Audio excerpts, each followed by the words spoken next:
What we achieved through this was that we got a dialogue in which we were able to bring the 5 reducible minimum on the table.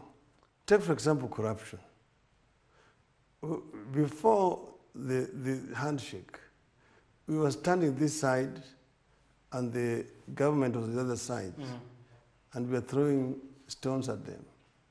The NYS, you remember, when I came up with it, you said I was lying. And in fact, some people even took me to court.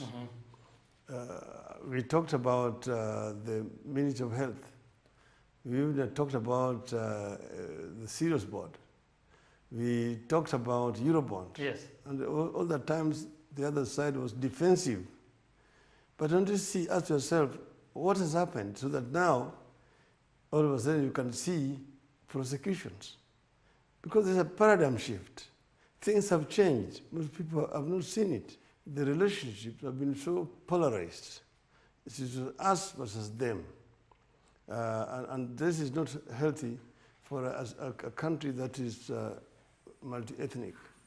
You need to create a proper firm foundation that will unite the people before you move on and go on towards the competitive politics. Okay. You can see the consequences of undermining the Mao.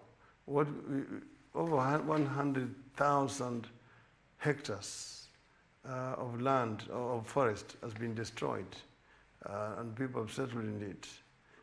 Government needs to look for a way in which they bring the communities together so that there's not too much acrimony and suffering.